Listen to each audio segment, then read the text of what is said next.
guys, good morning. Tip number 2 is always start with an outline.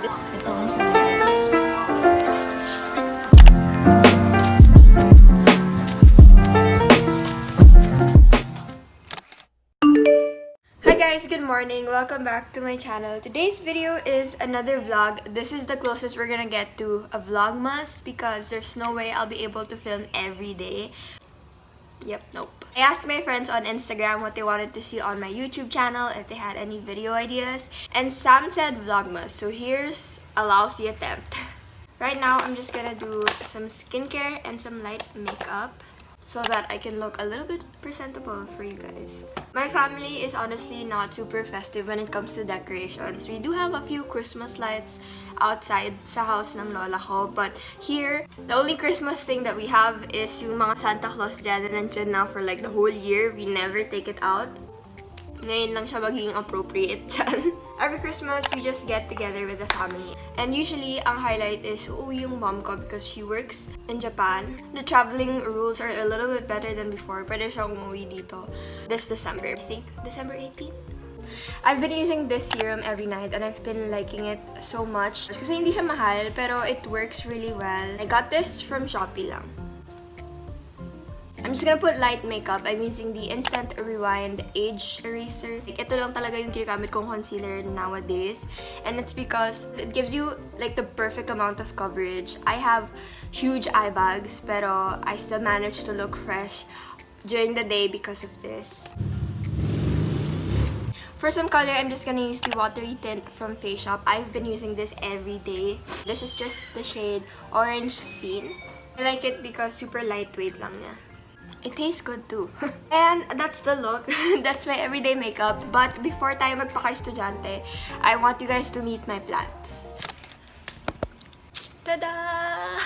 This one is Echo. Hindi pa ako masyadong pro sa names nila, but this one is called Enjoy. Baby pa lang siya and super cute ng leaves niya. Hindi ko alam kung bakit ganito. I promise to learn more about it. And then we have Mona. This one is called Algonium. A baby one is being born. And then lastly, this one is called Sasha. Parang na-peer pressure ata akong tawagin siyang Sasha dahil hindi na ako nakapag-isip nung nag-IG story ako. Hindi ko alam na ang mura lang nito. Actually, wala talaga akong idea kung paano magbenta ng mga ganito. If it's supposed to be cheaper or mura na ba yun or what. But, there you go.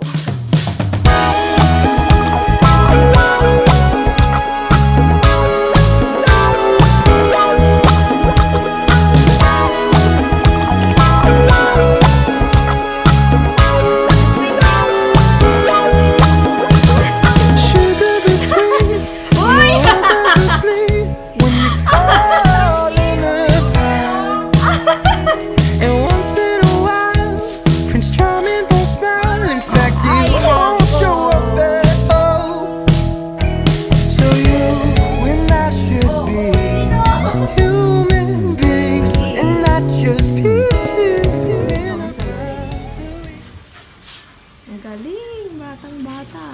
Godong baby. Hi!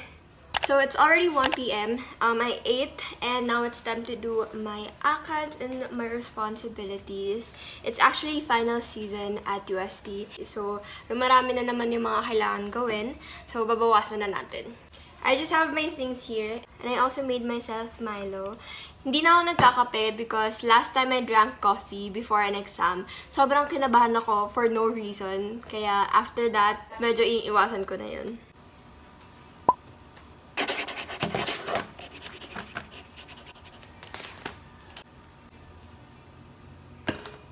Of course, we're gonna start this off with planning as usual. Let me show you guys what my November looked like. So, ayan. There were some days where I just didn't have the time to sit down and plan my week. And I know we're a little bit late into December because this month started off very, very busy that I didn't really have time to sit down and plan my week. So that's what we're gonna do today. And since it's Christmas, I'm gonna try to make it look a little bit festive. I don't know.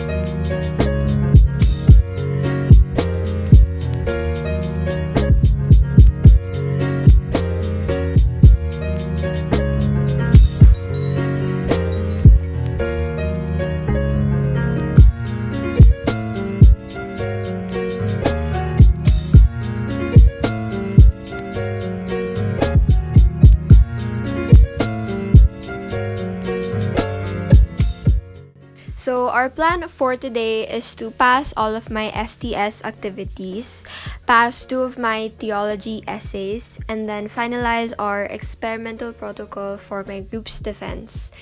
And that's it. First task is to pass my paper for STS, which is Science Technology. Actually, I don't know what STS means.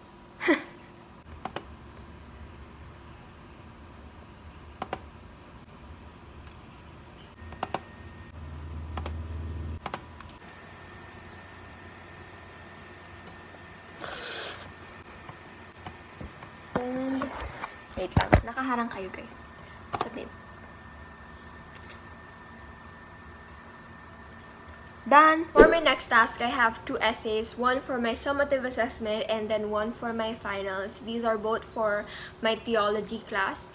And someone actually gave me the idea that I should talk about how to make effective essays. I think I'm pretty good with writing essays. I don't know.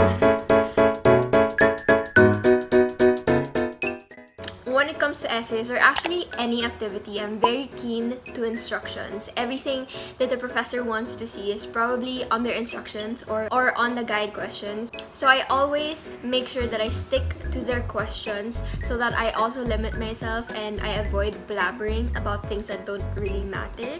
So it makes your life easier and actually helps you keep talking about one single topic and just expounding and explaining that better instead of branching out to different topics that the professor doesn't want to hear about.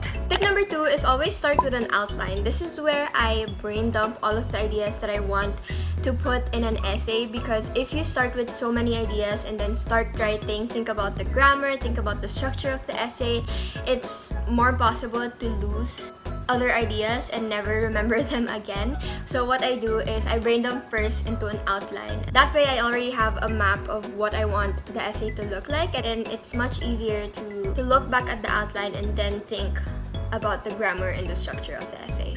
Tip number 3 is just to use words that your readers will understand. This probably depends on your audience. If you have a more intellectual, or if you have an audience that has very high vocabulary, they're professionals already, it's a good idea to use flowery words. But if not, and if you're more comfortable with using simpler words, I'd stick with that. And if you can explain it and give examples and just dig deeper into a topic using simpler words rather than flowery words, it's much more effective than using words people can understand.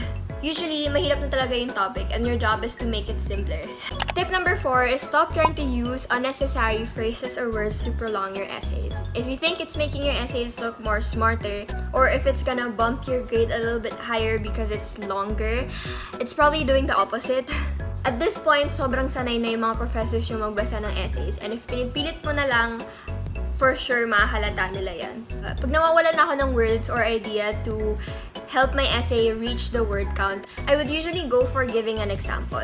Even if multiple examples or mahabang examples man yan, it's much more useful than using like phrases that don't really make sense. At least when you give an example, it's helping your readers understand the topic more. Lastly, for tip number 5 is to always think ahead. Even if your paper isn't really for a debate or hindi siya position paper, it's a good idea to think of what the readers will think after they read your paper. Baka may part dyan na confusing pa din, or baka may part na they less likely believe. Baka sabihin nila na, ay, hindi naman ganun yun eh. That's gonna do a lot to how they perceive your essay and how they will grade it. Dapat ma-address mo na lahat ng weakness ng essay or ng topic mo. And I think that's a good way to make your essay look more smarter instead of using random words. But of course, we all write a little bit differently. Those are just the tips that I live by when it comes to essays. As a Hume student and as an AB student, I write a lot, way more than I want to. So, yeah. Sobrang satisfying nag-unfold yung bagong leaf. Yay!